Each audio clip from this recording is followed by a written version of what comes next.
Bismillahirrahmanirrahim. Innal hamdalillah nahmaduhu wa nasta'inuhu wa nastaghfiruh wa na'udzu billahi min shururi anfusina wa min sayyiati a'malina. May yahdihillahu fala mudilla lahu wa may yudlil fala hadiya lahu. Ashhadu an la ilaha illallah wahdahu la syarika lahu wa ashhadu anna Muhammadan abduhu wa rasuluh. Allahumma salli wa sallim ala nabiyyina Muhammad wa ala alihi wa sahbihi wa man ittaba'a hudahu ila yaumiddin, amma ba'd. Ibu-ibu yang semoga dirahmati oleh Allah, Assalamualaikum warahmatullahi wabarakatuh. Alhamdulillah, puji dan syukur tak henti-hentinya kita panjatkan kepada Allah Subhanahu wa taala atas segala nikmat yang telah Allah Subhanahu wa taala anugerahkan kepada kita semua. Salawat serta salam semoga senantiasa tercurah kepada junjungan kita Nabi Muhammad, kepada keluarga, para sahabat dan pengikut beliau hingga akhir zaman. Ibu yang dirahmati oleh Allah, insyaallah kita akan kembali melanjutkan pelajaran kita membahas kitab Fikih Sunnah lin Nisa. Insyaallah di pagi hari ini kita akan masuk ke dalam pembahasan Tathhirun Najasah. Tathhirun najasah, jadi cara mencucikan najis. Pada pertemuan yang terakhir kita telah sebutkan apa-apa yang termasuk najis. Maka sekarang fokus kita adalah bagaimana cara mensucikannya. Kata beliau, ba'dama arafti an-najasat, ya, fajadilu biki anta'lami kaifiyata tathhiriha. Setelah Anda mengetahui, ya, wahai ukhti muslimah, mengetahui tentang apa itu najis, maka sudah sepantasnya lah Anda mengetahui tentang cara membersihkannya. Jadi kira-kira tahu ini najis. Selanjutnya apa? Selanjutnya tentu bagaimana cara membersihkannya. Fa'alami ukhtil mu'minah anna syari'a qad bayyana kaifiyat, ya, muayyanah li tathhir najasat muayyanah fala ya'dilu ila ghairiha. Dan ketahuilah wahai saudariku mukminah bahwa syariat telah menjelaskan bagaimana tata cara tertentu untuk membersihkan najis tertentu. Jadi masing-masing najis itu ada kaifiyahnya, ada tata cara untuk mencucikannya. Maka janganlah engkau berpaling kepada cara yang lain. Ya, kalau dilihat dari apa yang beliau sampaikan itu ada 10 perkara yang perlu disucikan, ya. Yang mencucikan najis secara umum, kemudian darah haid yang berupa darah haid, kemudian menyucikan air kencing bayi laki-laki yang baru menyusui, kemudian menyucikan pakaian dari madi, kemudian menyucikan ujung pakaian wanita yang terkena tanah, menyucikan kotoran di bagian alas sandal, kemudian menyucikan bejana yang dijilat anjing, kemudian menyucikan kulit hewan yang sudah mati. Misalnya kita mau pakai ada bangkai ini, kulit bangkai. Ini bagaimana caranya? Boleh nggak kita pakai langsung, ya, kulit tersebut? Nanti ada tekniknya bagaimana cara mencucikan kulit tersebut. Kemudian menyucikan tanah yang terkena kencing dan sejenisnya. Kemudian menyucikan sumur atau minyak samin yang kejatuhan najis. Nah, kita baca dulu ya penjelasan beliau. Adapun nanti ada kritikan-kritikan terhadap apa yang beliau sampaikan, nanti kita sampaikan juga, ya. Jadi tidak semua yang beliau sampaikan ini nanti sesuai dengan pendapatnya mayoritas para ulama. Jadi kita akan sampaikan beberapa catatan tentang apa yang disampaikan oleh penulis. Baik, yang pertama, menyucikan najis secara umum itu dengan menggunakan air, ya. Jadi air itu adalah benda yang sangat penting dalam proses thaharah. Ialah yang kita pakai untuk membersihkan atau mencucikan sesuatu yang terkena najis. Maka kata beliau di sini, al-ma'u wal aslu fi tathhiri najasat. Air itu adalah asal dalam pembersihan najis. Wala yaqumu ghairuhu, ya, wala yaqumu ghairuhu maqamahu illa bi idzni syari'. Maka tidak ada sesuatu apapun yang bisa menggantikan air tersebut kecuali dengan ketentuan dari syariat. Jadi tidak boleh ada yang menggantikan air, yang bisa menggantikan air, kecuali memang ditunjukkan oleh syariat. Misalnya nanti, ya, seperti kata para ulama, misalnya ketika pakaian wanita yang menjulur sampai ke tanah, kemudian mengenai kotoran yang sudah kering, Maka cara mensucikannya bisa tanpa menggunakan air. Bagaimana caranya Ibu? Di jalan saja, dia jalan. Karena tanah yang satu mensucikan tanah yang selanjutnya. Ini kita akan sampai di sana. Nah, tapi nggak boleh kita kemudian menggantikan air ini tanpa adanya keterangan dari syariat. Misal, ya, ketika mencuci pakaian yang terkena ompol bayi, bagaimana cara mencucinya? Apakah boleh misalnya kita cuci dengan air sabun saja, ya, tanpa kemudian mencucinya dengan air biasa? Misalnya begini, kan ini sering terjadi ya. Ibu-ibu nyuci pakaian, ya, air yang pertama pakai air sabun, kemudian air yang kedua pakai pewangi, air yang bercampur pewangi. Apakah ini dianggap suci? Bersih ya bersih, tapi tidak dianggap suci. Kenapa? Karena tidak menggunakan air. Air sabun tidak disebut sebagai air. Ya, air yang dicampur molto tidak juga disebut sebagai air. Maka harus ada di antara dua ini yang menggunakan air murni. Ya, bisa juga ibu misalnya ibu cuci dulu pakai air biasa untuk mencucikan najisnya, baru kemudian dicuci pakai sabun. Atau cara yang kedua, setelah dicuci pakai sabun, bilasnya pakai air biasa, nggak usah dikasih pewangi. Intinya dalam proses pencucian tersebut harus ada yang pakai air murni. Paham ya ibu ya? Nah, kan kadang-kadang kita itu kan karena termakan iklan ya. Jadi kalau nggak pakai pewangi kurang afdol. Padahal sabunnya itu sudah ada pewanginya. Ya, maka harus ada loh yang pakai apa? Air biasa dalam mencuci.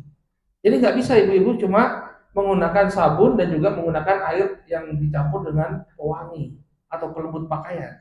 Harus ada yang fase dia menggunakan air murni. Ya maka kalau misalnya pengen ya udah dikucek dulu pakai air biasa, baru masukin, ya baru direndam dengan air sabun, kemudian dikucek lagi, baru direndam pakai air yang dicampur dengan pewangi. Intinya harus ada fase pencucian tersebut yang menggunakan air. Ya, air saja tanpa campuran apapun. Paham ya? Jadi bisa dua caranya. Kalau mau pakai mesin cuci, ya itu bisa ketika mau pakai mesin cuci, cuci dulu di luar mesin, ucap dulu pakai air biasa, kemudian masukin ke mesin cuci, baru cuci seperti biasa. Mau pakai pewangi pun tidak jadi masalah.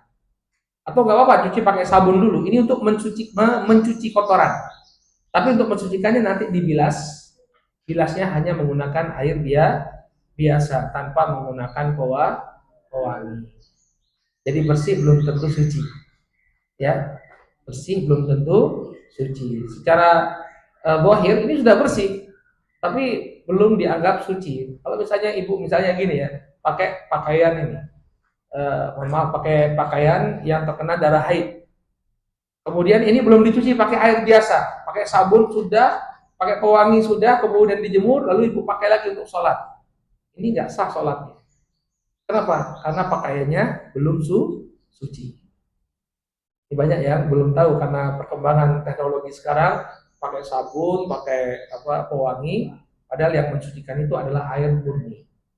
Allah Subhanahu wa taala mengatakan wa yunzilu 'alaikum minas sama' ya ma'an liyutahhirukum bihi. Ya, dan Allah Subhanahu wa taala yang menurunkan kepada kalian air dari atas langit untuk kalian bersuci. Maka yang digunakan untuk bersuci itu adalah air. Baik, ini mencucikan najis secara umum. Itu air yang dicucikan pakaian atau pakaian disiram air sebaiknya? Sama saja, yang penting dia dibersihkan dengan air tadi. Ya, mau direndam juga nggak jadi masalah. Yang penting dia dibersihkan dengan air tadi. Misalkan air di bak itu pakaian masuk kemudian diambil terus pakaian lain masuk lagi itu masih bisa tidak mensucikan karena airnya sudah dipakai untuk bersuci. Airnya sudah dipakai untuk mensucikan pakaian yang sudah terkena najis, harus diganti. Kecuali memang bareng-bareng nih masuknya nih, najis semuanya masuk, berat, cuci, kemudian keluarkan tadi airnya dibuang. Ya, jadi kalau misalnya bareng-bareng semua yang kotor itu jadi satu tempat, kemudian dicuci dengan air, yang demikian nggak jadi masalah. Tapi kalau ini sudah dipakai untuk mencuci satu pakaian, kemudian sisanya ini dipakai lagi, nggak bisa. Ya, jadi dia harus dicucikan secara berbarengan. Baik, kemudian yang kedua kata beliau, tathiru ats-tsaub min damil haid. Mensucikan ya najis dari darah haid, pakaian yang terkena darah haid. Ya. Maka hendaknya dikerik ya dengan ujung kuku. Jadi bekas haid tadi dikerik dengan ujung kuku sehingga dia hilang.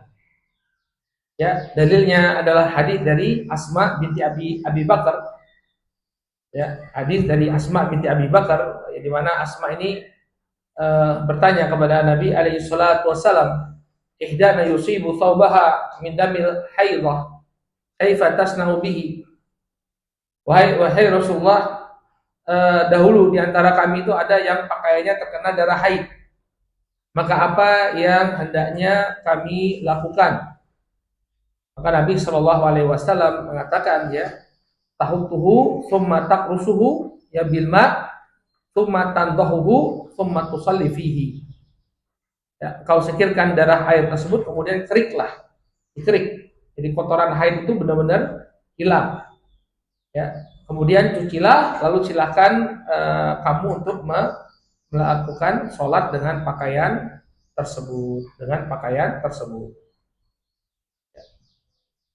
Maka ini cara cara untuk mengerik ya, untuk membersihkan pakaian yang terkena darah haid. Kata beliau, fa in aradat al mar'ah an tastaqdima audan aw ghairahu litazila bihi adam wa an taghsilahu bil ma'i wa sabun aw ghairahu minal munadzafat fa huwa ahsan. Kalau kemudian dia menggunakan ya bahan-bahan tertentu ya untuk menghilangkan darah, atau dia cuci dengan air yang menggunakan sabun, dicampur dengan sabun, maka yang demikian lebih baik. Jadi dia bersihkan dulu bekas tadi dengan sabun, kemudian dia bilas dengan air biasa. Demikian cara untuk mensucikan pakaian yang terkena darah haid. Ya, intinya bekas haidnya tersebut dia upayakan untuk hilang secara maksimal. Nah, bagaimana kalau sudah sudah dikerik-kerik juga, tapi tetap aja noda itu tetap melekat pada pakaian. Jadi terkadang walaupun sudah dipakai sabun, disikati, masih ada bekasnya. Ini bagaimana hukumnya? Maka kalau kita sudah berusaha untuk menghilangkan itu semua, kemudian tetap ada bekasnya, biasanya di pakaian dalam wanita, ya karena mungkin lama terkena haid itu darahnya bocor ya dari pembalut, kemudian ada nodanya, lalu dia bersihkan dengan sikat, tetap ada bercaknya, nggak bisa hilang. Ini bagaimana hukumnya? Apakah perlu dilem biru? Ya, lempar beli yang baru? Jawabannya tidak perlu. Ya, yang penting dia sudah berupaya untuk menghilangkannya. Ya, dalilnya adalah hadis yang diriwayatkan oleh Abu Hurairah, diriwayatkan oleh Imam Ahmad dari sahabat Abu Hurairah. Ada seorang wanita, ini Khawlah binti Yasar, datang kepada Nabi Shallallahu Alaihi Wasallam. Dan dia kemudian mengatakan kepada Nabi Shallallahu Alaihi Wasallam, ya Rasulullah, laisa li thawbun ya illa thawbun wahid. Coba ibu bayangkan ini ya, ada seorang sahabiah nanya kepada Rasulullah, wahai Rasulullah, saya nggak punya pakaian kecuali satu lembar. Coba ibu bayangkan ini. Ibu berapa bajunya di rumah? Ya, satu juga Pak Ustaz, satu lemari. Ya, kalau lihat ibu-ibu kan misalnya di lemarinya itu kan ada 3 rak gitu ya, 3 atau 4 gitu. 1, 2, 3, 4. 1 rak buat bapak, 3 rak buat ibu-ibu. Ya. Subhanallah, dulu sahabiah itu satu pakaiannya. Ya, cuma pakai satu pakaian. Kemudian wa ana haidun fihi. Ya. Dan ketika itu aku kena haid. Ya. Aku menggunakan pakaian tersebut saat aku terkena haid. Dan zaman dulu kan belum ada pembalut yang super seperti sekarang ini, penyerapannya maksimal ya. Jadi mereka hanya menggunakan kain-kain yang disempalkan. Qala fa idza tahurat faghsili maudi adam thumma sholli fihi. Maka Nabi memberikan bimbingan kepada Kholah binti Yasar tadi. Nabi mengatakan fa idza taharti faghsili maudi adam thumma sholli fihi. Kalau kamu sudah suci, sudah berhenti haidmu, maka mandilah engkau. Ya, maka cucilah tempat terkenanya darah tadi, kemudian hendaknya engkau sholat. Jadi maksudnya pakaian yang terkena noda darah tadi, kamu cuci, kemudian kamu sholat. Faqala ya Rasulullah, illam yakhruju atharuhu. Wahai Rasulullah, bagaimana kalau sudah saya cuci tapi bekasnya masih ada? Bekasnya masih ada. Maka apa kata Nabi SAW? Yakfi kilma wala yadurruki atharuh. Cukup bagimu mencucinya dengan air dan tidak memudaratkanmu bekas yang tertinggal. Jadi kalau misalnya sudah berupaya kita ya, bahkan kalau zaman Nabi kan belum ada sabun ya kan. Jadi kemungkinan besar masih ada bekas bercak darah di pakaian itu sangat besar daripada dibandingkan dengan masa kita sekarang. Masa kita sekarang ya kalau direndam masih ada kemungkinan hilang. Tapi di masa Nabi nggak hilang itu bekas, ya bekas-bekas atau bercak-bercak haid itu tidak hilang. Maka kata Nabi SAW, cukup kau cuci dengan air, yang penting sudah hilang zatnya, adapun noda atau bercaknya, maka yang demikian tidaklah memudaratkan diri. Dipahami ya Ibu? Yang penting itu paling intinya adalah dicuci dengan air. Nah kalau masih ada bekasnya, maka yang demikian tidak memudaratkan. Baik, ini cara menyucikan ya pakaian yang terkena darah haid. Kemudian yang ketiga, tathiru ats-tsawb min bauli tifli ar-radhi'. Menyucikan pakaian yang terkena air kencing bayi yang masih menyusui. Bayi yang masih menyusui. Maksud menyusui di sini ibu-ibu adalah bayi yang belum makan apapun kecuali ASI. Ya. Bukan dia menyusui kemudian sudah ada makanan tambahan. Ya, apa namanya? MPASI itu apa tuh? Makanan tambahan ya. Pokoknya makanan tambahan ASI, entah dia makan biskuit ya atau makan buah, cemilan dan lain sebagainya. Maka ini tidak lagi berlaku. Yang berlaku di sini cara mencucikannya dengan memerciki itu hanya bagi bayi laki-laki yang belum memakan apapun kecuali ASI ibunya. Ya, disebutkan dalam hadis yang diriwayatkan oleh Imam Abu Daud dari Abu Samhi Maula Nabi SAW, beliau mengatakan yuksalu min baulil jariyah wa yurashu min baulil gulam. Kata Nabi SAW, ya, menyucikan kencing bayi perempuan itu adalah dengan dicuci, yuksal, jadi dicuci seperti biasa. Ya. Wa yurashu min baulil gulam. Adapun bayi anak laki-laki itu cukup dengan diperciki. Tapi ingat ya, maksudnya di sini adalah yang belum memakan makanan apapun kecuali ASI ibunya. Ustaz, dalilnya bersifat umum tuh Ustaz. Mana dalil yang menunjukkan bahwa bayi yang dimaksud itu adalah bayi yang belum memakan makanan apapun? Dalil yang menunjukkan bahwa ini berlaku bagi bayi laki-laki yang belum memakan apapun kecuali ASI ibunya adalah hadisnya Ummu Qais bin Mihsan. Ya, Ummu Qais bin Mihsan, beliau pernah membawa bayi laki-lakinya ke hadapan Nabi SAW. Fabala alaih. Kemudian digendong bayi tadi, ya digendong oleh Rasulullah. Fabala alaih. Kemudian Nabi dikencing. Ini bayi luar biasa ya. Yang dikencing bukan orang biasa ini ya. Mencingi Rasulullah Sallallahu Alaihi Wasallam. Qala fada'a bima ya farashuhu atau farashahu. Maka Nabi SAW kemudian minta didatangkan air, kemudian beliau alaihissalatu wassalam memercikinya, memerciki bekas kencing bayi tersebut.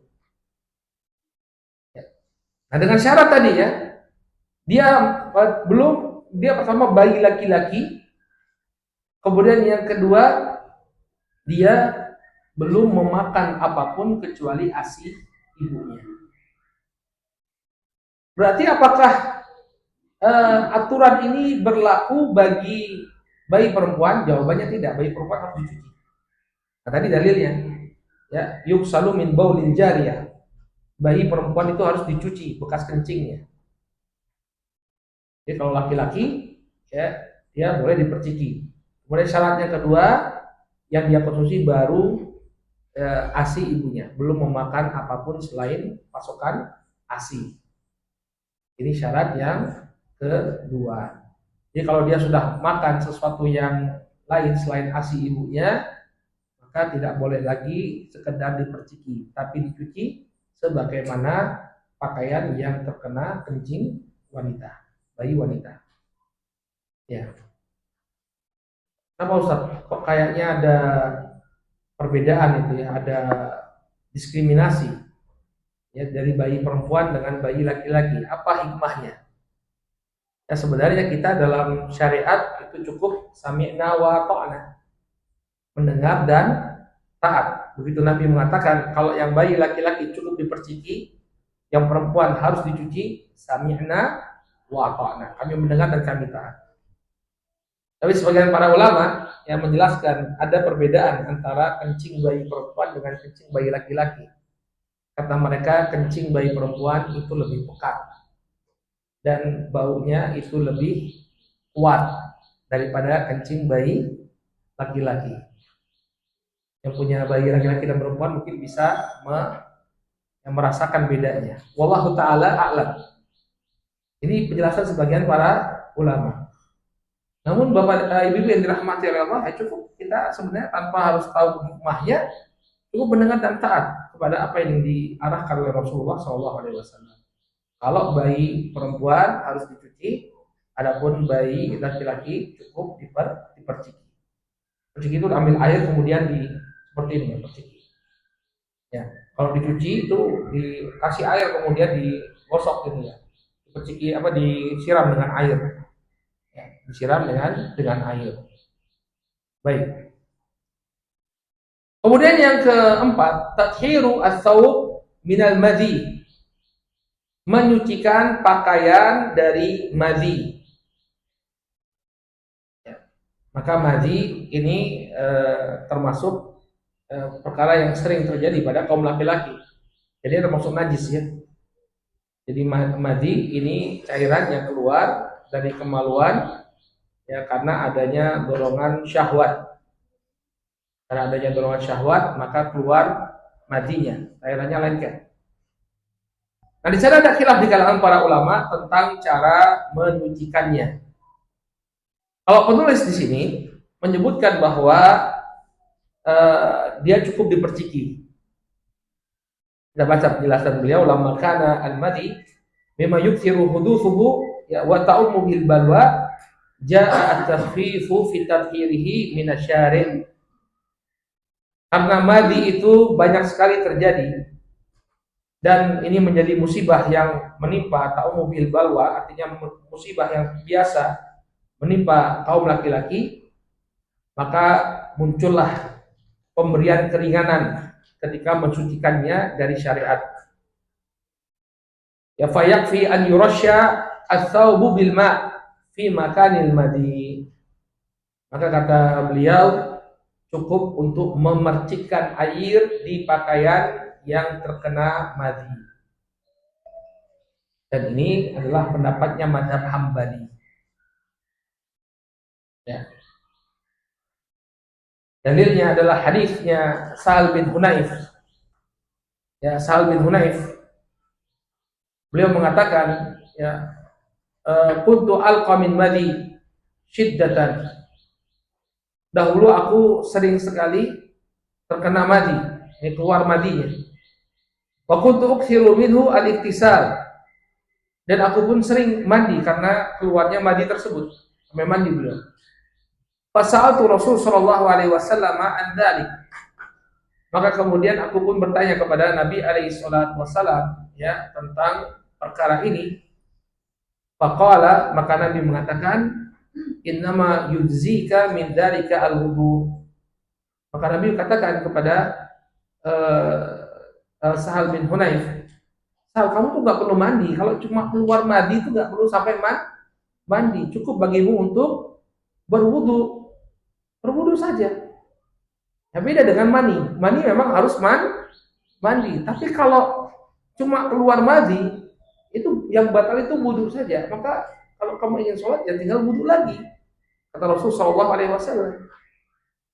Maka kemudian kuntu ya Rasulullah, fa kaifa bima yusibu thawbi minhu.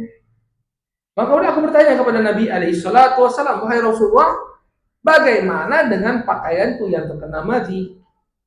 Qala, maka Nabi mengatakan, yakfika bi an ta'khudha kaffan min ma'in fatanduha biha min thawbika haitsu tara annahu asabahu. Cukup bagimu untuk mengambil satu cakupan tangan air, ya, kemudian kau percikan pakaianmu yang kau kira terkena madhi tersebut. Jadi cukup kau percikan, kata Nabi Shallallahu Alaihi Wasallam. Nah, inilah dalil yang dipakai dalam madzhab Hambali oleh Al-Imam Ahmad, bahwa pakaian yang terkena madhi itu cukup diperciki dengan air. Nah, ya. Namun mazhabnya jumhur para ulama, mayoritas para ulama mengatakan yang demikian tidak mencukupi, tapi dia harus dicuci sebagaimana najis lainnya. Lalu bagaimana dengan sabda Nabi bi'an tandoha biha, cukup kau perciki? Maka tandoha di sini dibawa kepada mayoritas riwayat. Ya, mayoritas riwayat itu memaknakan tandoha itu adalah mencuci. Ya, nadhah itu bisa bermakna mencuci juga, bukan sekedar memerciki. Maka yang lebih aman, ibu-ibu yang dirahmati oleh Allah, ya, pakaian yang terkena madhi tidak hanya diperciki, tapi juga dicuci. Nah, ini pendapatnya mayoritas para ulama. Tapi kalau dalam madzhab Hambali cukup diperciki. Kemudian yang kelima, ya, tathiru zaili thawbil mar'ah, mensucikan ujung pakaian wanita. Jadi kalau laki-laki itu pakaiannya disunahkan tidak melebihi mata kaki. Adapun kaum wanita itu disunahkan untuk memanjangkan pakaiannya sampai 1 jengkal dari mata kaki. Lantas bagaimana Ustaz? Kalau memang dipanjangkan 1 jengkal, ya, melebihi mata kaki, tentu roknya itu akan menyentuh tanah, akan menyapu jalan. Bagaimana kalau dia terkena kotoran? Maka Nabi Shallallahu Alaihi Wasallam mengatakan, yutahhirhu ma ba'dahu. Ya, tanah itu akan mencucikan, ya, yang setelahnya akan mencucikan yang sebelumnya. Maksudnya bagaimana? Ketika kain itu, ya, dipakai oleh ibu-ibu, jalan, kemudian terkena kotoran, lalu jalan lagi, maka tanah yang selanjutnya setelah kain tersebut terkena kotoran itu akan mensucikannya. Ya, dalilnya, ada orang yang bertanya kepada istri Nabi Shallallahu Alaihi Wasallam, Ummu Salamah. Ya. Kata beliau, "Idza ya tunajjas dzailu thawbi al-mar'ah fa innahu yutahhar bi mulamasatihi lil ardi at-tahirah." Kata beliau, apabila ujung pakaian seorang wanita itu terkena najis, maka dia disucikan dengan menyentuhkan atau menyentuh tanah yang suci setelahnya. Faqad sa'alat imra'atun Ummu Salamah zaujan Nabi sallallahu alaihi wasallam. Dan ada seorang wanita yang pernah bertanya kepada Ummu Salamah, istri dari Nabi sallallahu alaihi wasallam. Faqalat, dia mengatakan, ya, inni imra'atun ya utilu zairi wa amshi fil makanil qadir. Wahai Ummu Salamah, aku adalah seorang wanita yang memiliki pakaian yang panjang dan aku berjalan di tempat-tempat yang kotor. Maka kemudian Ummu Salamah mengatakan qala Rasul sallallahu alaihi wasallam atau qala Nabi sallallahu alaihi wasallam yutahhiruhu ma ba'dahu. Pakaian yang terkena najis itu akan disucikan dengan tanah setelahnya. Maksudnya tadi sebagaimana kita jelaskan, kalau dia sudah jalan kena kotoran, jalan lagi, ya maka tanah yang yang menyentuh pakaian tersebut, yang disentuh oleh pakaian tersebut, ya itu akan mensucikan yang sudah terkena kotoran. Namun, ya dijelaskan oleh Imam Syafi'i rahimahullah, ini kalau kotoran-kotoran yang kering, ya misalnya kotoran hewan tapi sudah mengering lalu terkena ya ujung rok seorang wanita, maka dia disucikan dengan apa? Disucikan dengan berjalan dengan jalan yang selanjutnya. Ya. Tapi bagaimana dengan kotoran yang basah? Apakah cukup? Oh, nanti disucikan dengan tanah setelahnya. Misalnya ini ibu-ibu jalan nih ya, habis hujan, ada kotoran anjing, lalu kelewatan tuh jalan, waduh kena, kemudian kotoran anjingnya melekat di rok yang dipakai ibu-ibu. Maka bagaimana cara membersihkannya? Apakah masih bisa dengan tanah setelahnya? Jawabannya tidak. Tapi apa? Dengan cara dicuci, tetap harus dicuci. Kalau kotorannya itu basah. Ya, kalau kotorannya itu basah, maka dia perlu dicuci. Jadi ketentuan tadi, tanah yang selanjutnya akan mensucikan tanah sebelumnya itu berlaku pada kotoran yang kering, bukan pada kotoran yang basah. Adapun kotoran yang basah itu tetap harus dicuci, Ya. Kemudian yang keenam, mensucikan tathiru asfalin ni'al atau asfalin na'li atau al-hida, mensucikan bagian bawah sandal. Nah, ini bagaimana? Ya.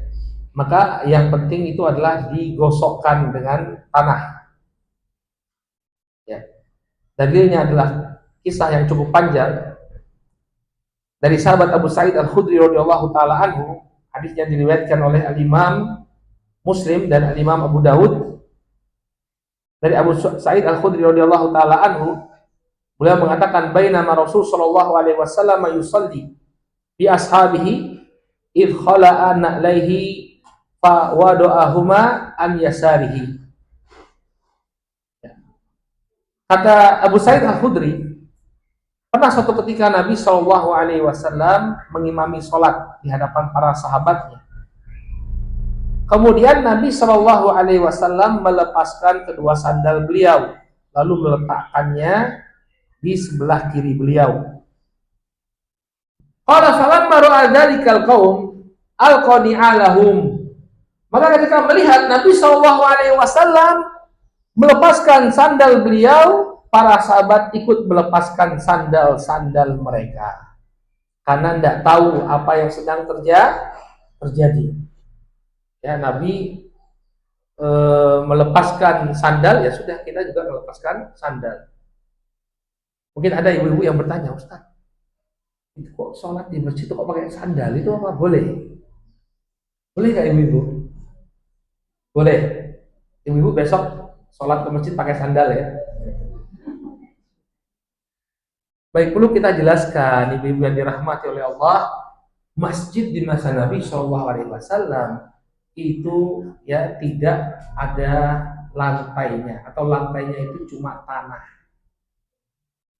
belum ada tegel, belum ada ubin keramik, belum ada karpet, sehingga mereka menggunakan sandal ketika sholat, dan menggunakan sandal ketika sholat itu diperbolehkan. Pakai sepatu ya boleh, pakai sandal ya boleh, dengan syarat sepatu dan sandalnya harus suci. Makanya kalau ibu-ibu ingin menerapkan sunnah sholat pakai sandal itu boleh ya di rumah. Pakai sandal jepit, tapi sandal jepitnya sudah bersih, monggo panjenengan sholat duha misalnya. Atau sholat wajib pun tidak jadi masalah pakai sandal untuk menghidupkan sunnah Nabi Shallallahu Alaihi Wasallam. Ya. Tapi kalau ke masjid jangan. Kenapa? Kalau nanti diseneni orang sekampung. Kalau kita di Yaman dulu, di sebagian masjid itu diperbolehkan sholat pakai sandal. Waktu saya di Darul Hadits Makbar, itu 1 jam dari ibu kota Son'a, itu kalau kita mau sholat pakai sandal itu diperbolehkan. Ya, kenapa? Karena ini pernah dicontohkan oleh Nabi Shallallahu Alaihi Wasallam. Selama tidak mengotori masjid tidak jadi masalah. Sandalnya bersih, pakai saja. Ya, yang demikian tidak mengapa. Nah, sebagian para ulama mengatakan karena sekarang itu sudah pakai karpet masjid-masjid, maka ya jangan pakai sandal. Ya, cuma di zaman Nabi alaihi salatu wassalam, beliau dan para sahabat sholat dengan menggunakan sandal. Falamma ra'a dzarikal qaum, ya, alqau bi'alahum. Ketika melihat Nabi Shallallahu Alaihi Wasallam ya melepas sandal beliau, maka para sahabat pun melepaskan sandal-sandal mereka. Falamma qada Rasul Shallallahu Alaihi Wasallam salatahu, qala ma hamalakum ala ilqaini alikum. Setelah Nabi Shallallahu Alaihi Wasallam menyelesaikan sholatnya, beliau bertanya kepada para sahabat, apa yang membuat kalian melepaskan sandal-sandal kalian? Qalu ra'ainak, ya, alqaitana alaik fa alqainani alana. Wahai Rasulullah, kami melihat engkau melepaskan kedua sandalmu, maka kami pun menanggalkan sandal-sandal kami. Jadi mereka itu melepaskan sandalnya hanya mengikut Rasulullah melepaskan sandal, maka mereka pun melepaskan sandal. Ya. Faqala Rasul sallallahu alaihi wasallam, maka Nabi sallallahu alaihi wasallam mengatakan, Inna Jibrila sallallahu alaihi wasallam atani. Sesungguhnya aku baru saja didatangi oleh malaikat Jibril alaihissalam. Qala fa akhbarani anna fihima qadaran atau qala adan. Lalu Jibril mengkhabarkan kepadaku bahwa di sandalku itu ada kotoran, ya, ada najis. Faqala idja ahadukum, kemudian Nabi sallallahu alaihi wasallam mengatakan, jadi ini yang menjadi alasan kenapa Nabi sallallahu alaihi wasallam melepaskan sandal beliau. Ya, karena ada najisnya. Lalu beliau mengatakan, idza jaa ahadukum ilal masjid falyanzur. Maka apabila kalian itu datang ke masjid, maka hendaknya kalian perhatikan terlebih dahulu. Fa in ra'a fi na'laihi qadaran aw adan falyamsahu wal yusalli fiha. Ya. Apabila dia melihat adanya najis di sandalnya, ya, maka falyamsahu, maka dia gesekkan. Dia gesekkan kotoran tersebut, ya, falyamsahu wal yusalli fihima. Maka kemudian setelah dia gesekkan, ya, sudah bersih sandalnya, maka silakan bagi dia untuk sholat dengan menggunakan kedua sandal tersebut. Jadi wallahu ta'ala alam, kalau dia menggunakan sandal ingin sholat, lalu kemudian melihat ada kotoran di alas kakinya, maka cukup bagi dia untuk menggesek-gesek, ya, ke tanah sampai kotoran tersebut hilang. Lalu terserah kalau dia ingin sholat di atas sandal tersebut, maka yang demikian diperbolehkan. Wallahu ta'ala a'lam. Kemudian yang ketujuh, tathhirul ina idza walagha fihi al-kalbu. Membersihkan bejana. Bejana itu kayak ember, panci, kuali, dan yang semisalnya. Bagaimana kalau dijilat oleh anjing? Ini mungkin jarang ya ibu-ibu ya terjadi pada diri kita, kecuali ibu-ibu tinggal di kebun, di rumah-rumah perkebunan, ya, kayak saudara-saudara kita yang di daerah Trans, Kan biasanya rumahnya sederhana, dapurnya itu di luar rumah, ya, sehingga kadang-kadang nyuci piring itu ya di luar rumah, ada tempat pencucian piring, lalu piringnya ditumpuk-tumpuk di luar. Nah, maka kadang-kadang muncul anjing liar atau anjing tetangganya yang non muslim datang, kemudian minum air dari bejana tersebut. Airnya terkena jilatan dari anjing. Atau ada sisa makanan, ya, tiba-tiba ada anjing khusus. Ya. Ya, kalau sekarang ya ibu tinggal di Sleman, daerah elit kok ya, nggak ada kayak gitu ya. Tapi kalau di perkebunan itu masih sering terjadi. Maka bagaimana cara membersihkan, ya, bejana yang terkena jilatan anjing? Nabi SAW mengatakan, ya, tuhuru ina yahadikum idza walagha fihi kalbu an yaghsilahu sab'a marrat, ya, awwalahunna biturab. Kata Nabi SAW, cara mencucikan bejana di antara kalian apabila dijilat oleh anjing, maka hendaknya dicuci 7 kali, dan yang pertama dengan tanah. Ini dalil yang menunjukkan bahwa hendaknya pencuciannya itu 7 kali, kemudian salah satunya dengan tanah. Nah, Ustadz, kalau hadis ini mengatakan bahwa yang pakai tanah itu adalah yang di awal, itu sebenarnya bagaimana? Apakah di awal, apakah di akhir, atau boleh di tengah-tengah mencucinya dengan tanah? Maka disebutkan oleh An-Nawawi itu banyak sekali riwayatnya tentang mencuci bejana yang terkena jilatan anjing. Sebagai riwayat mengatakan itu di awalnya, fa'awaluhunna, ya, awalnya menggunakan apa? Tanah. Adapun riwayat yang lain mengatakan di akhirnya menggunakan tanah.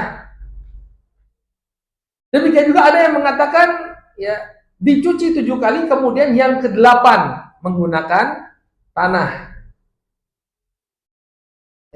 Kemudian sebagai riwayat mengatakan bahwa salah satunya dicampur dengan tanah. Ya 7 kali, tapi salah satunya dicampur dengan tanah.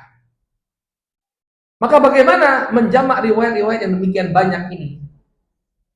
Disebutkan oleh An-Nawawi rahimahullahu taala, faqad rawal Baihaqi wa ghairuhu hadhihi riwayat kulluha. Al-Imam Al-Baihaqi sudah meriwayatkan, ya, mengumpulkan riwayat-riwayat tentang mencuci, bagaimana cara mencucikan bejana yang terkena jilatan anjing. Wa fiha dalilun ala anna at-taqyid bil ula wa bi ghairiha laisa 'ala al-ishtirak.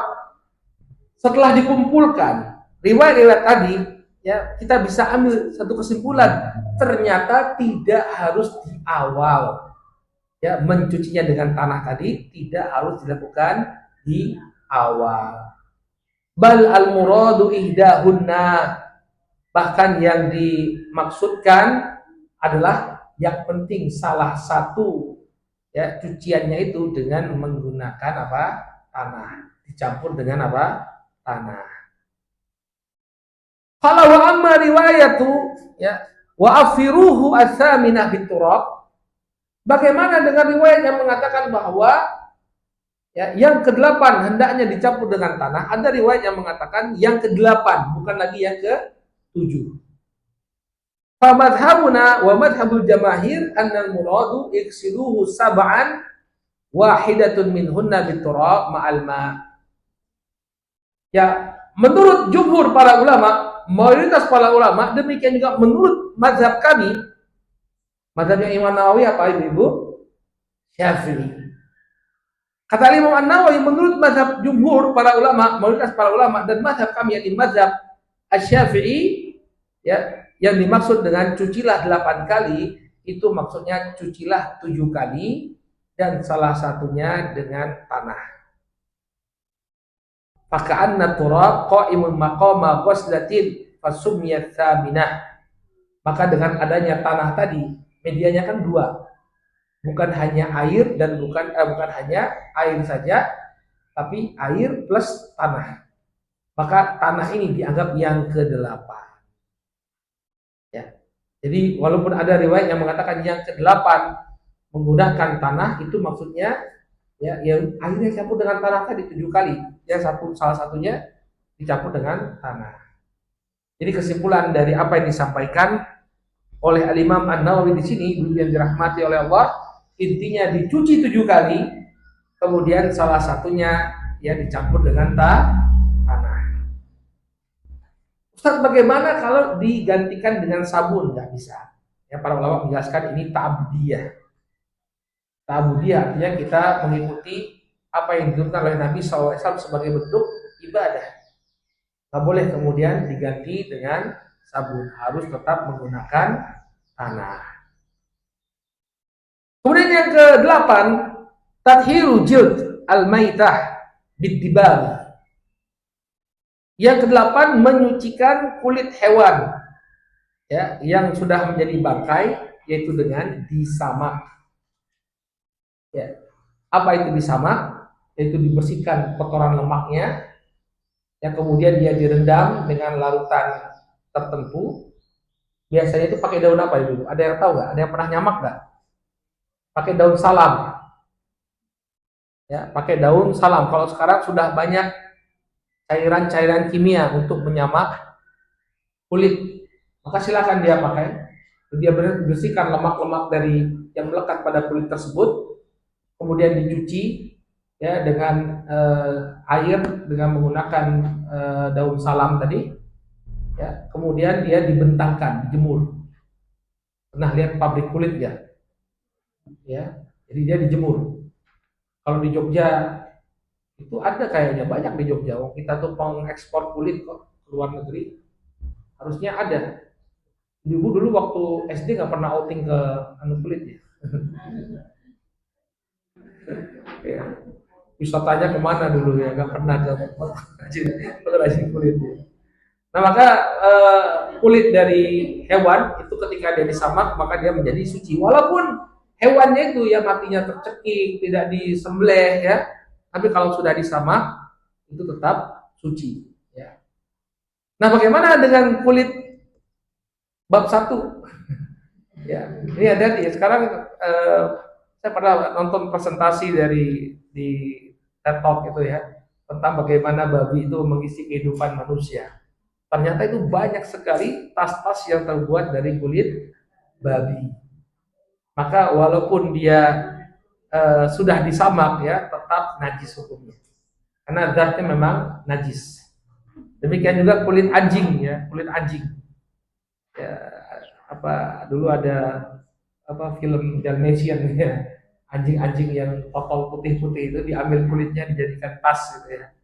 Maka tetap najis, nggak boleh dipakai untuk tas. Ya, walaupun sudah disamak. Jadi yang dimaksud disamak ini adalah hewan-hewan yang secara zatnya bukan najis. Ya. Maka dia disamak, kemudian kulitnya bisa dimanfaatkan. Kemudian menyucikan tanah yang terkena air kencing. Ya, misalnya ada yang kencing di tanah. Ya, kemudian tanahnya ingin kita sucikan, maka disiram ya. Dalilnya adalah kisah seorang Arab Badui yang kencing di masjid Nabi Shallallahu Alaihi Wasallam. Maka Nabi Shallallahu Alaihi Wasallam mengatakan, ya hariqu ala baulihi sajlan min ma au dhanuban min ma. Siramlah ya, air kencingnya tadi, bekas air kencingnya di tanah tadi dengan seember air. Ya, dengan seember air. Makanya kalau anak-anak itu pipis misalnya ya, anak itu pipis di lantai, ya sudah disiram air.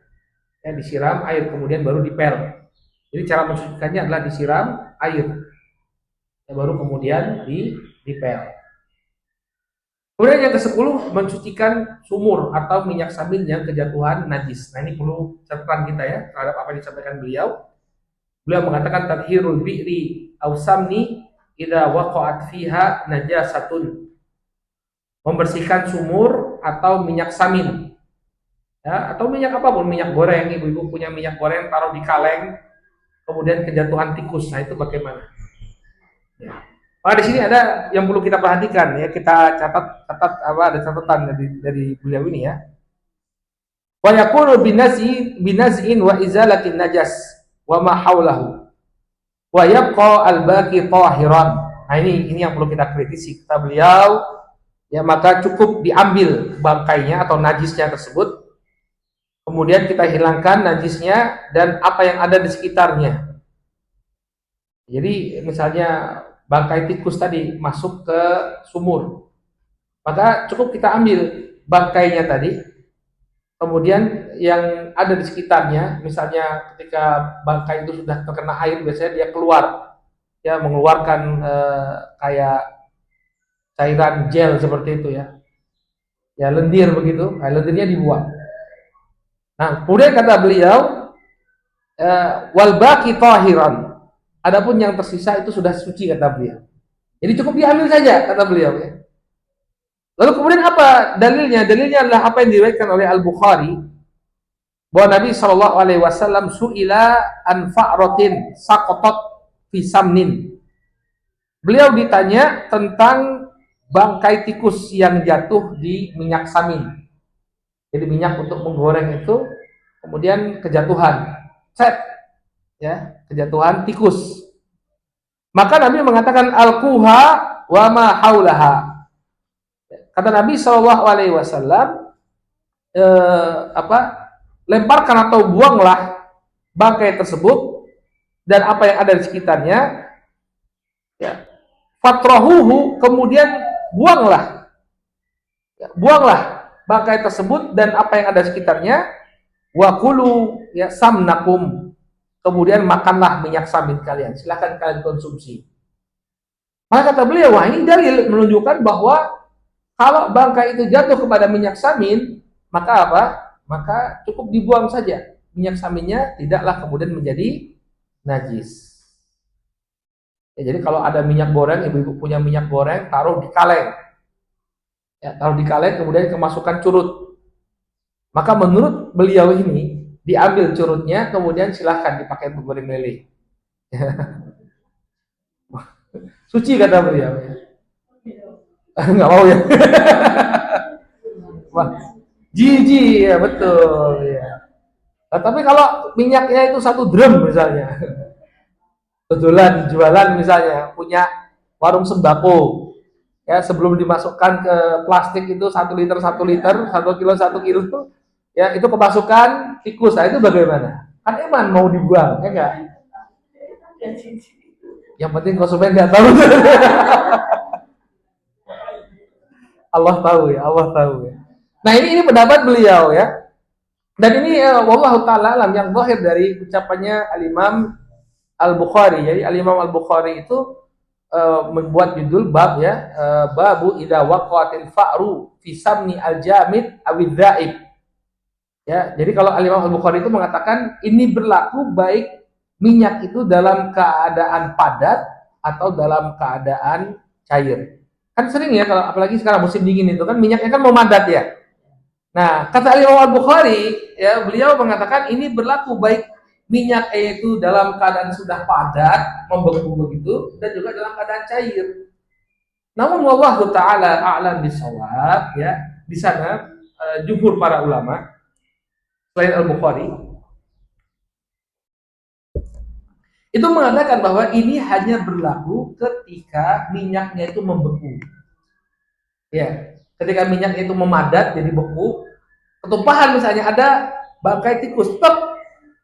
Maka kalau kondisinya seperti ini memang diambil tikusnya, kemudian yang daerah yang sekitar tempat dia jatuh tadi dibuang, maka minyaknya bisa dimanfaatkan lagi, nggak jadi masalah. Tapi kalau minyaknya cair, ya sudah dibuang. Kenapa? Karena ketika dikumpulkan riwayat-riwayat yang berkenaan dengan tikus ini, dalam sebagai riwayat dikatakan ya di dalam Musnad Ishaq bin Rahawai ya dari jalannya Ibnu Hibban ya, lafadznya berbunyi seperti ini. In kana jamidan fa'alquha wa ma haulaha wa quluh wa in kana daiban fala taqrabu. Ya, dalam sebagai riwayat dikatakan kalau minyaknya itu dalam keadaan padat, maka buanglah bangkai tadi dan apa yang ada di sekitarnya, kemudian silakan kalian konsumsi. Wa in kana daiban ya fala taqrabu. Tapi kalau dia dalam keadaan cair, ya sudah, jangan kalian pakai, ya sudah, dibuang. Nah, ya, maka yang lebih tepat dan lebih berhati-hati, ibu yang dirahmati oleh Allah, ya, ini hanya berlaku pada minyak yang dalam keadaan padat, tidak berlaku pada minyak yang dalam keadaan cair. Jadi kalau dalam keadaan cair, ya harus dibuang. Wallahu taala a'lam. Bagaimana dengan air? Ya, kalau bangkai itu jatuh kepada air, maka kalau air tersebut jumlahnya lebih dari kurang dari 2 kullah, maka airnya berubah jadi najis. Ini menurut mazhab Syafi'i. Jadi airnya harus dibuang. 2 kullah itu 200 liter ya. Kita 200 liter lah, kurang lebih. Nah, kalau air itu jatuh di ember, misalnya ibu-ibu di bak kamar mandi jatuh, kemudian bak kamar mandinya kecil, nggak sampai 200 liter, maka itu harus dibuang. Kenapa? Airnya sudah ternajisi dengan keberadaan najis tadi.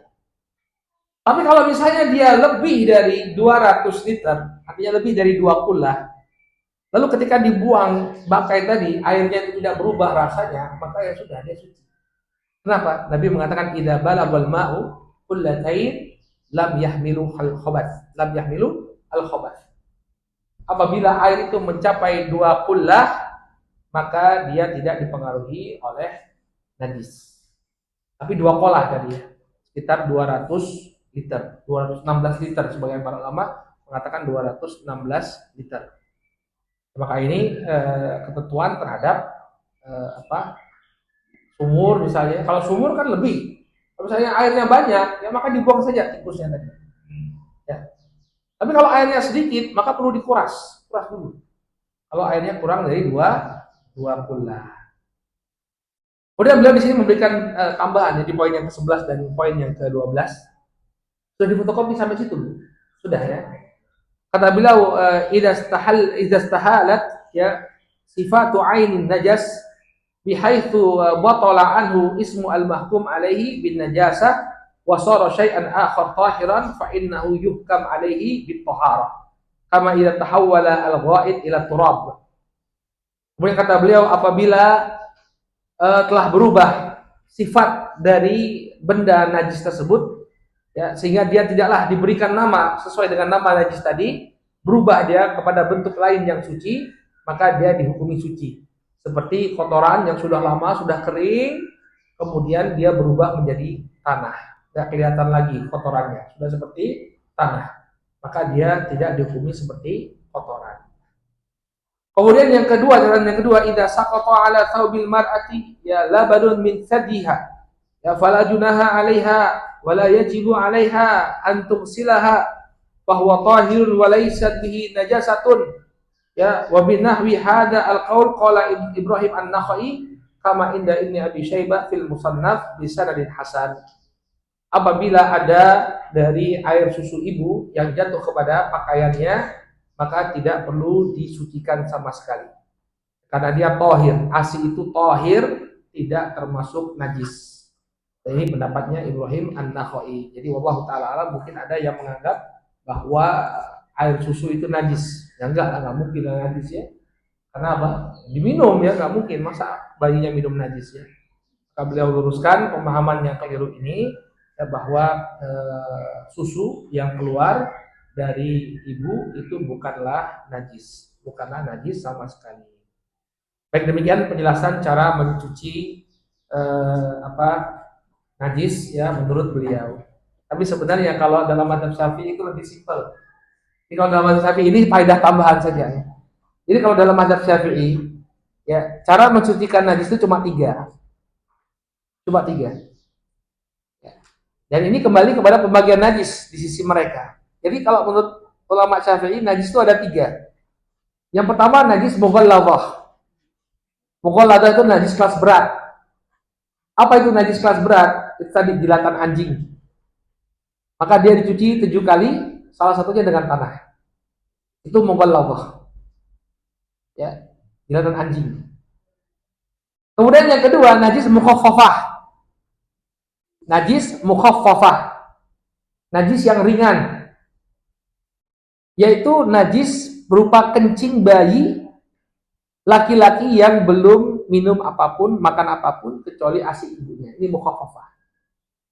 Cara mensucikannya adalah diperciki. Nah, sisanya apa? Masuk kelas najis mutawassithah. Ya, kalau najis mutawassithah itu disirami dengan air, dicuci dengan air, selesai. Itu kalau dalam madhab ya Syafi'i. Jadi mereka membagi najis itu menjadi 3, mughalladhah, mukhaffafah, mutawassithah. Kalau mughalladhah itu jilatan anjing tadi dicuci 7 kali, salah satunya dengan tanah. Kemudian mukhaffafah itu diperciki. Ini berupa bayi ya, kencing bayi laki-laki yang belum mengkonsumsi apapun kecuali ASI ibunya. Kemudian yang ketiga najis mutawassithah, ini adalah kebanyakan najis, itu apa? Disirami dengan air. Wallahu taala a'lam bishawab. Demikian mungkin yang bisa kita sampaikan pada pertemuan kali ini. Insyaallah di pertemuan akan datang kita akan bahas tentang sunnah-sunnah fitrah.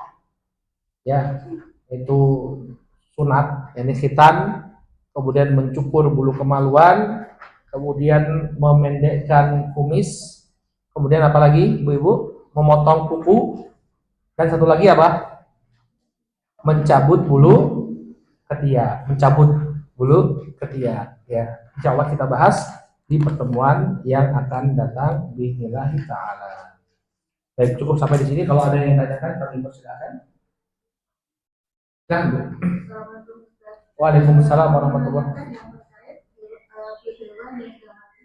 Yang sama. Kalau untuk buaya atau gimana? Kalau dalam mazhab Syafi'i nggak boleh, karena itu termasuk hewan buas, ya. Ya, tapi dalam mazhab yang lain itu diperbolehkan. Bahkan makan daging buaya itu boleh. Kalau ular nggak boleh karena dia termasuk sibah. Ya. Kalau mazhab Maliki itu mana pernah lihat ya ada orang Arab itu masak buaya. Ya. Kalau dalam mazhab Syafi'i nggak boleh itu. Kulit buaya. Ya. Yang lebih kuat yang mana? Ya lebih berhati-hati nggak usah pakai kulit yang lain saja. Mewah soalnya. Ya. Silakan, ada lagi pertanyaan yang lain? Ada di belakang. Monggo silakan. Assalamualaikum warahmatullahi wabarakatuh. Waalaikumsalam warahmatullahi wabarakatuh. Ustaz, kalau semisal bukan bangkai makanan kayak semisal tikus tiba-tiba jatuh aja ke makanan yang misal nih, saya ada pengalaman rendang satu panci tikus, kejatuhan tikus itu bagaimana Ustaz? Tapi nggak makai ya? Nggak mati? Bukan bakar, hidup. Oh. Ya, bisa. Kayak pancinya itu masuk, karena pas gigit dia masuk kemudian keluar. Nah itu sementara dilihatin kayak gitu sepertinya dia meninggalkan kotoran, itu apa harus buangnya satu panci? Meninggalkan kotoran? Iya. Dia di situ. Sepertinya begitu. Meninggalkan kotoran di situ.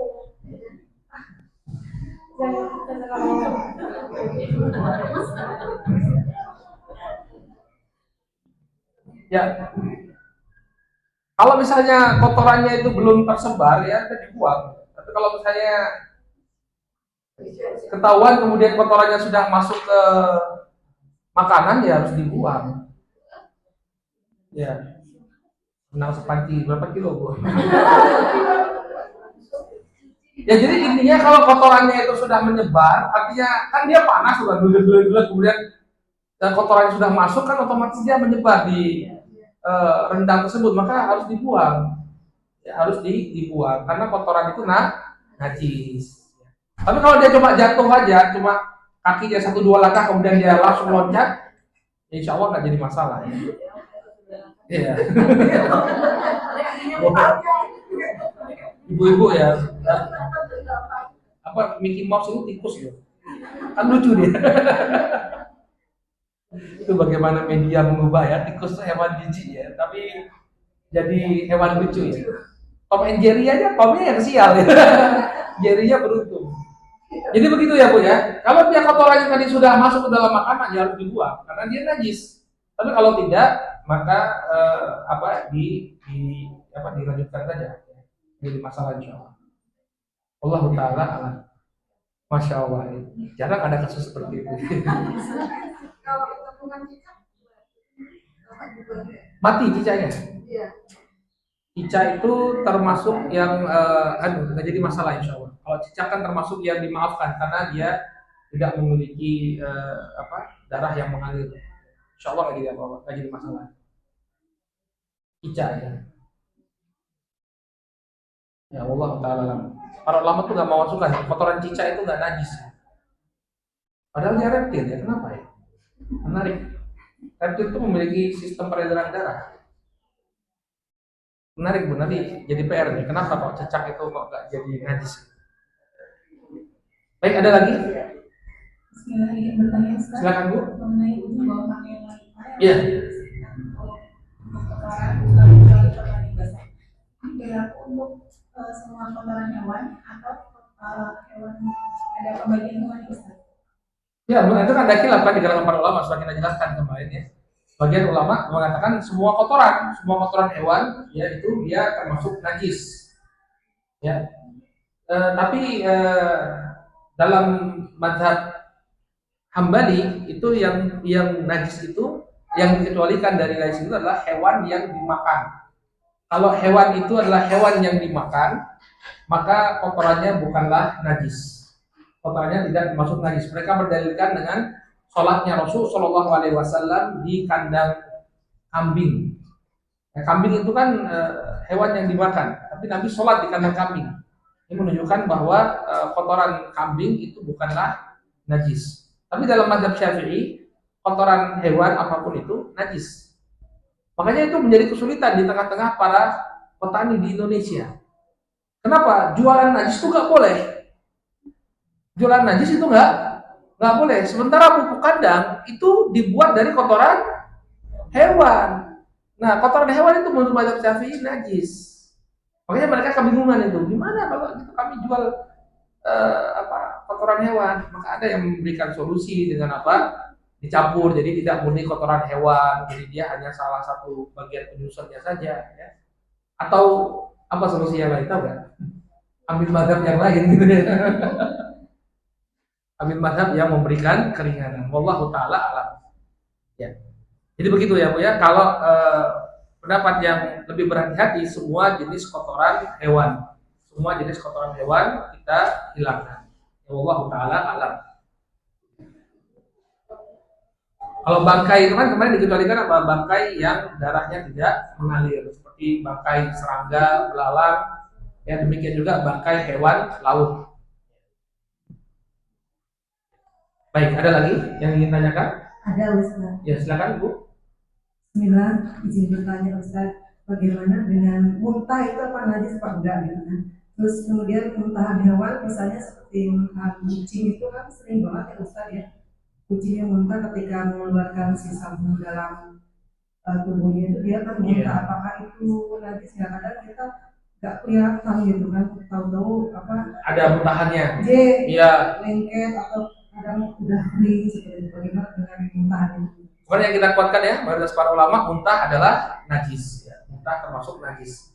Lalu sebagian ulama mengatakan tergantung yang dimuntahkan. Kalau yang dimuntahkan itu sesuatu yang masih terlihat bentuk makanannya, misalnya dia makan bubur, keluarnya bubur, ya maka sebagian ulama Malikiyah menganggap itu bukan najis. Tapi mayoritas para ulama menganggap muntah itu najis. Ya, kecuali gumoh itu ya, gumoh pada bayi itu tidak termasuk najis karena dia bukan makanan ya. Bukan makanan tapi apa? Lendir yang berkumpul. Ya, begitu ya Bu ya. Wallahu taala alam. Ada lagi yang ditanyakan? Silakan. Iya, ada Ustaz. Ya. Bismillah. Saya mau tanya apa namanya? Lendir ketika mau melahirkan normal itu apakah sudah tidak suci dan tidak melakukan sholat? Yang kedua, Lendir ya. iya, tapi ada merah-merahnya gitu. Karena dia bisa ketika mau melahirkan normal itu kadang tandanya ada yang seperti itu. Terus yang kedua, waktu mau melahirkan sesi itu di rumah sakit itu sudah dipasang kateter.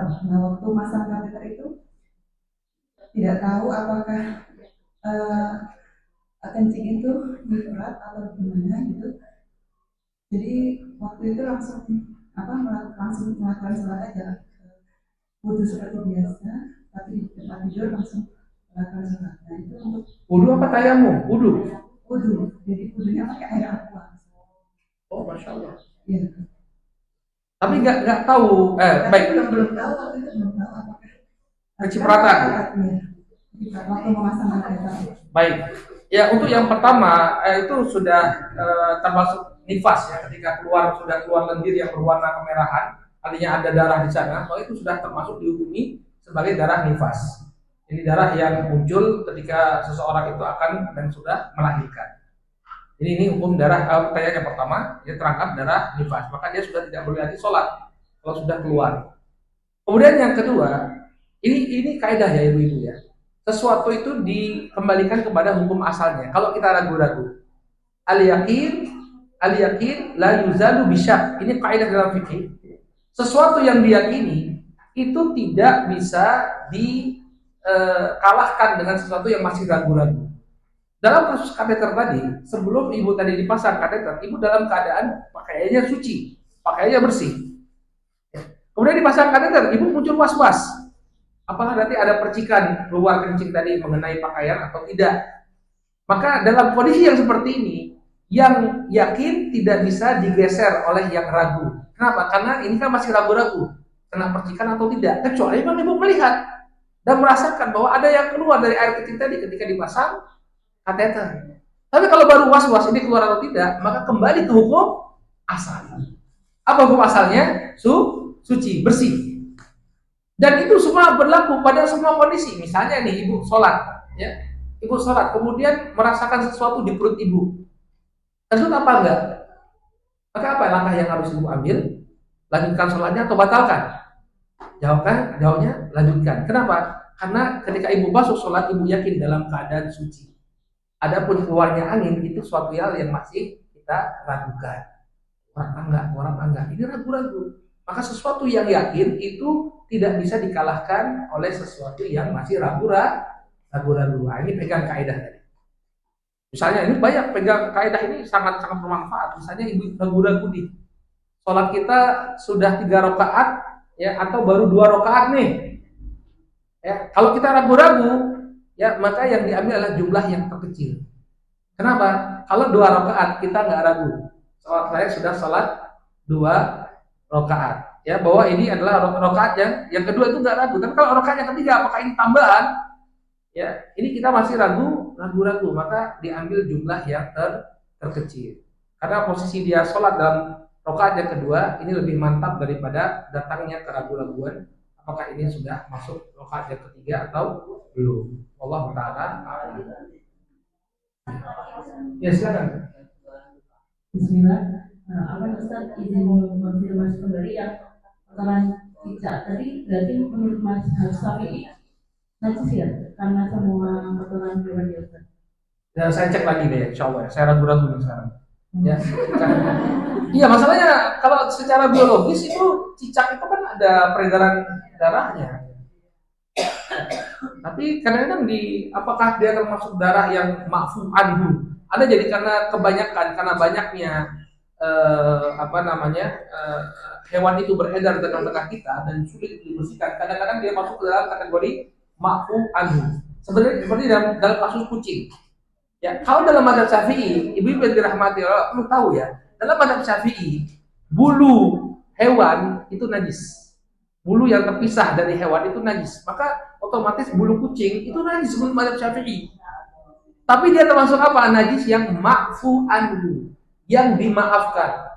Kenapa? Karena seringnya kucing itu keluar masuk rumah kita, pasti akan ada bulu-bulunya yang tercecer, maka itu najis yang dimaafkan. Apakah cicak termasuk? Ini insya Allah PR saya ya, mohon maaf ya, kotoran cicak. Biasanya kan soalnya kalau kemas itu banyak Lagi makanya. Iya itu. Ya padahal apa? Jangankan cicak ya, kita masuk aja itu kakinya harus direndam dulu ya enggak? Dibersih-bersih kampung. Tapi kok begitu masuk ke dalam kok banyak kotoran cicak di karpetnya, kan lucu. Makanya nanti perlu dicari dulu nih, kotoran cicak apakah necas atau tidak. Jazakumullah khairan. Silakan Bu. Bismillahirrahmanirrahim. Kedua saya mengelola anak khusus yang sudah Balik ya. berapa kali kalau menstruasi mereka beda ya kepekaannya dengan kita. Nah, kadang-kadang tidak berjajar tapi tambas saja banyak. Apa tuh? Tambasnya ada di lantai, tambah tembus.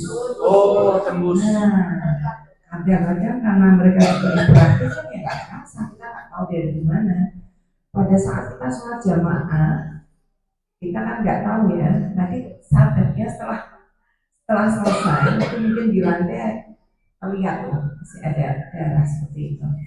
Kemudian di kursi juga pada saat kita duduk bersama seperti itu, karena ya memang kepekaannya berbeda dengan kita tentunya. Dia nggak menyadari kapan mulai harus ganti gitu.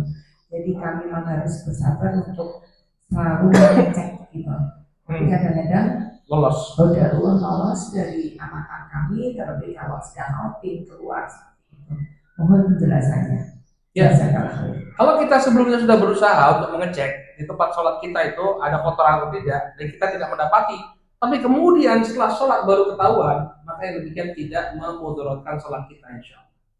Seperti Nabi SAW tadi, ketika di sandal beliau ada kotoran, ya beliau cuma melepaskan itu kemudian melanjutkan sholatnya. Disuruh ngulang nggak? Enggak.